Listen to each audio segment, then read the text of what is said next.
Bookies. Today we're going to be going over the December book haul, so let's get started.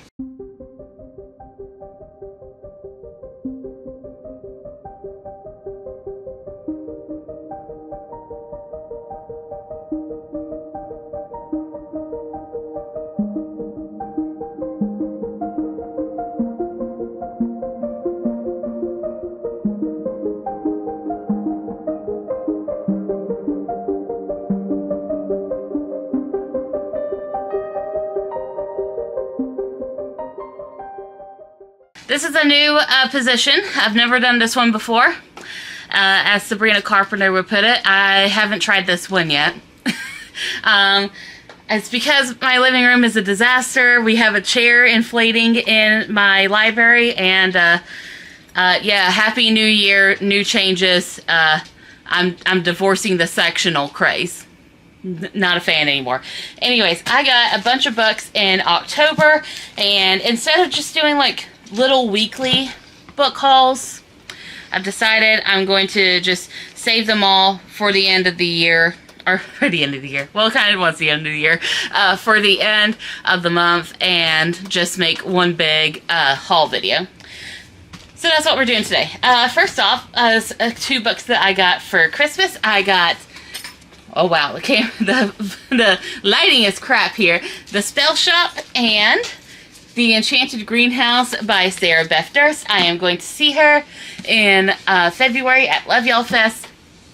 I'm also so excited because I loved the Spellshop. I had an audiobook of it. It was great. I'm excited to read The Enchanted Greenhouse. I got approved for The Faraway End. Is it The Faraway End? I think so. And then there's another one. I don't know. Anyways, very exciting things if you like Sarah Beth Durst. They're very exciting. I also got, and I wish I could, oh, there they are. I got from my bookish pen pal for December, it was Bookish Mama 1. I got a copy of episode 13 by Craig DiLouie. And it also came wrapped in plastic. So give me a second, I will undo that plastic off. It did not help my book from getting, from not getting damaged. But it's okay. I really don't care about that stuff anyways. The book says, Fade to Black is the newest hit ghost hunting reality TV show led by husband and wife team Matt and Clair Kirkland. It features a dedicated crew of ghost hunting experts. Episode 13 takes them to every ghost hunter's holy grail, the Paranormal Research Foundation. This crumbling, derelict mansion holds secrets and clues about bizarre experiments that took place there in the 1970s. It's also undoubtedly haunted, and Matt hopes to use scientific techniques and high-tech gear to prove it. But as the house begins to slowly reveal itself to the crew, proof of an afterlife might not be everything Matt dreamed of. It sounds so good. I added this to my book wish list a while ago, so I'm excited to read it. I also picked up a copy of The Wind Weaver. This is a finished copy. I had a library copy and a NetGalley ebook copy. I really liked it. And it says, fear of magic plagues war-torn and wind. I don't know how to pronounce that, sorry. Halflings like Raya Fleetwood are killed on sight, but Raya's execution is interrupted by an unexpected savior, one far more terrifying than her would-be killers, the mysterious and mercenary Commander Scythe. In the clutches of this new enemy, Raya finds herself fighting for her life in the barren Northlands, yet the farther she gets from home, the more she learns that nothing is as it seems, not her fearsome captor, not the blight that ravages her dying realm, not even herself. For Raya is an ordinary halfling. No, we can't have that in a romantasy. The strange birthmark on her chest and the one she instinctively calls forth means she is a remnant, one of the four souls scattered across Enrenv. I don't know. Anyways, fated to restore the balance of magic or die trying. Mastering the talent inside her is not only the beginning. Desire for the commander, a man she can never trust, burns just as fiercely as the tempest beating against her ribcage for release.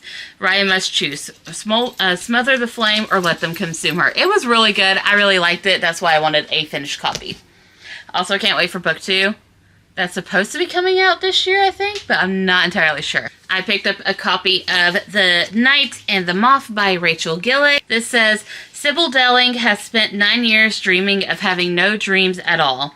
Like the other foundling girls who traded a decade of service for a home in the great cathedral, Sybil is a diviner. In her dreams, she receives visions from 6 unearthly figures known as the Omens.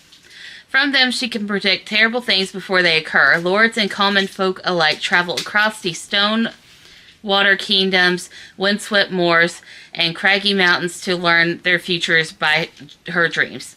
Just as she and her sister diviners near the end of their service, a mysterious knight arrives at the cathedral. Rude, heretical, and devilishly handsome, the knight Roderick has no respect for Sybil's visions, but when Sybil's fellow diviners begin to vanish one by one, she has no choice but to seek his help in finding them. For the world outside the cathedral's cloister is wrought with peril. Bless you. Sorry. Oh, it's okay. Only the gods have the answer she is seeking, and as much as she'd rather avoid Roderick's dark eyes and sharp tongue, only a heretic can defeat a god. It sounds really good. A book talker that I follow, it's a Contoured Librarian's secret account. She read it, she liked it, so I thought, why not give it a go? My husband also got me a copy of Volume 1, Stranger Things, the Omnibus. I've been wanting to get into the Stranger Things literacy lore, so there's that. I also got a copy of Code Girls, the untold story of the American women code breakers from World War II. I got this from my in-laws. They know I like historical fiction, so yay. Oh, and they gave me like a little kitty bookmark too. So I'm excited to read about this. I love World War II stuff. I did a few shopping trips in December, so I have picked up King of Battle and Blood. King of Battle and Blood by Scarlett St. Clair, who is going to be one of the keynote speakers at Love Y'all Fest, and she's part of my Love Y'all Challenge. Isolde de Lara considers her wedding day. Is that ad-free music? Because I can't get a copyright strike and all my sound go away. There will be nothing left of this video. He's just softly sabotaging my video. She considers her wedding day to be her death day. To end a years-long war and protect the people of her kingdom, she is to marry the vampire king, Adrian Alexander. I'm not even going to try to pronounce that, and kill him. But her assassination attempt is thwarted, and Adrian warns that if Isolde... Is this a Tristan and Isolde? The retelling. It sounds like it. Kinda sounds like it. If she tries to kill him again, he will raise her as the undead. Faced with the possibility of becoming the thing she hates most, Isolde seeks other ways to defy him and survive the violence and political machinations of Adrian's brutal vampire court. Except it isn't the court she ends up fearing the most. It's Adrian and her intense attraction to him. Wrapped in mystery and the past he refuses to discuss, Adrian nevertheless starts to become less of a monster to Isolde. Despite their undeniable chemistry, Isolde can't help but wonder why the king, fierce, complicated, ambitious, and at times inexplicably tender, chose her as consort. The answer shall shatter her world. Another one that is on my Love Y'all list, and that will be, I think she'll be keynoting, is Sierra Simone, and I picked up Priest. He is a priest, and here is his confession. There are many rules a priest can't break. A priest can't marry, a priest can't abandon his flock, a priest can't forsake his God. Tyler Bell has no problem playing by the rules of the past 3 years after a family tragedy set him on the path to priesthood. All that changes when the delicious, sultry voice of Poppy Danforth sinks its claws in him through the screen of his confessional booth, and he can't get her sins out of his head. I'm just going to stop there. Everyone knows Priest, okay? I also picked up a copy of Boudicca's Daughter. I'm not sure if that's how you pronounce it, but it's by Elodie Harper. Elodie also wrote the Wolfston series, and I've been loving it. I still need to read book 3, and it is about the fearless daughter of a Celtic queen from the acclaimed So this was an infamous warrior queen of the British Iceni tribe and mastermind of one of history's greatest revolts. Her defeat in 16 CE by the conquering forces of the Roman Empire spelled ruin for her people. Yet still, the name was enough to strike fear into the hearts of her enemies. But what of the woman who grew up in her shadow, her daughter Selena, who has her mother's looks and cunning and her father's druidic gifts, but a spirit of her own? Yeah. So this sounds really good. I really like, I know I'm weird, but I like, my historical fiction that wants and likes are 1940s, the late 1880s, or Greek/Roman period. There's really not a lot of in between in that. I also picked up a copy of The Forest of Vanishing Stars by Kristin Harmel. After being stolen from her wealthy German parents and raised in the unforgiving wilderness of Eastern Europe, a young woman finds herself alone in 1942. Again, 1942. The 1940s just have a hold on me. Her solitary existence is interrupted, however, when she stumbles upon a group of Jewish refugees fleeing the Nazi terror. Stunned to learn what's happening in the outside world, she vows to teach the group all she can about surviving in the forest, and in turn they teach her some surprising lessons about opening her heart after years of isolation. But when her past and present come together in a shocking collision, she's forced to confront who she really is and what that means for her future. I also picked up Baby Dragon Cafe. Because it's Baby Dragon Cafe. Need I say more? Will not be reading the back of it. I just want to go into Baby Dragon Cafe blissfully unaware of what's going to happen. And then I also picked up a copy of The Housemaid. I'm not going to go see The Housemaid in films. I'll probably wait till it comes out on rental, maybe. But I don't really like Sydney Sweeney. Don't really like her, so I'm not going to go support it. Anyways, The Housemaid by Frieda McFadden. I want this to be my first Frieda McFadden. I, again, am not going to read the back. I have been avoiding spoilers. I have been dodging them left and right like it's my job. I've worked very hard. I'm not spoiling anything now. Playing for Keeps by Alexandria Bellefleur. I'm pretty sure I already got a copy of this sent to me, but I got another one sent to me by Avon. Poppy Peterson's life is finally back on track, and she's thriving as the publicist of the NFL's most promising quarterback and her childhood friend Cash Curran. So she doesn't appreciate when he makes an impulsive and public pass at America's pop star darling Lyric Adair. When Lyric's notorious publicist Rosalind Sinclair reaches out in response, Poppy is ready to face her wrath, but instead learns that Lyric is equally interested in Cash. Okay, so we got a little Taylor Swift action going on. As Cash and Lyric embark in their ill-advised whirlwind romance, Poppy and Rosalind are forced together, each determined to protect their own client from each other. Poppy is frustrated by Rosalind's cool demeanor, while at the same time she's determined to impress her since Rosalind is a legend in the industry. Oh my god. Oh my god. This is Tree fanfic. Tree is Taylor Swift's publicist. This is Tree fanfic. I love it. But no matter what Poppy does, she can't shake the feeling that Rosalind doesn't like her. That is until one steamy night when two women confront their unexpected feelings and begin a messy relationship of their own. But with paparazzi, tabloids, and obsessive fans nipping at their heels, Poppy and Rosalind's loyalties will be tested in ways they could never expect. I wonder if Tree knows that there is fanfic about her.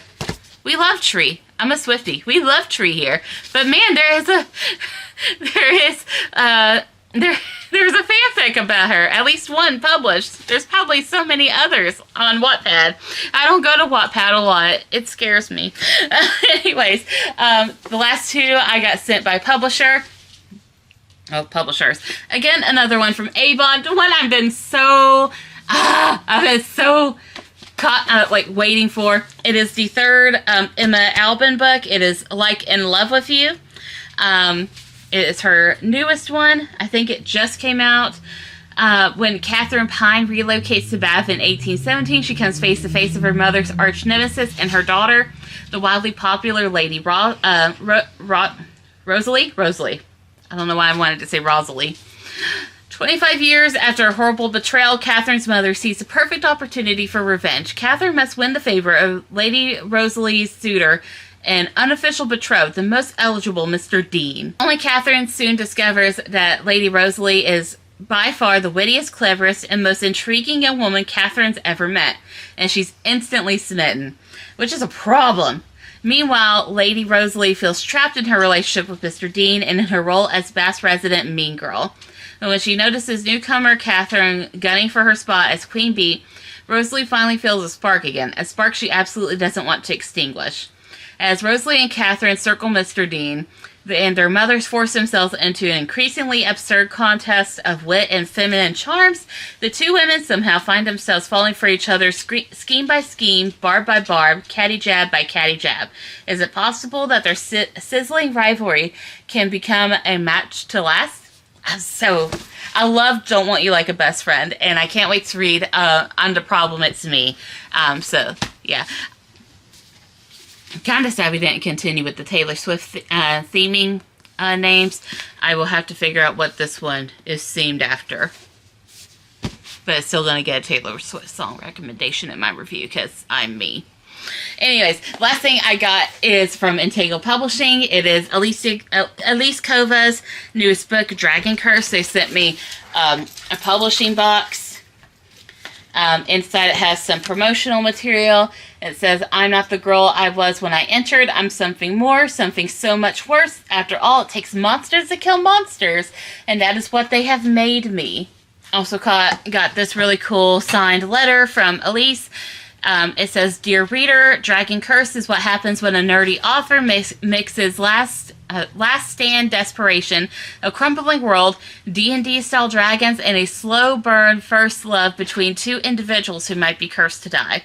It's the story of a young woman forced into the role of savior, unwilling and unready, but failure isn't an option because the world is ending. The magic is fading, dragons are attacking. If you crave brutal secrets, desperate heroes, and the love that could burn the world down, grab your crossbow and stand at the wall of Vanguard. I hope you enjoy.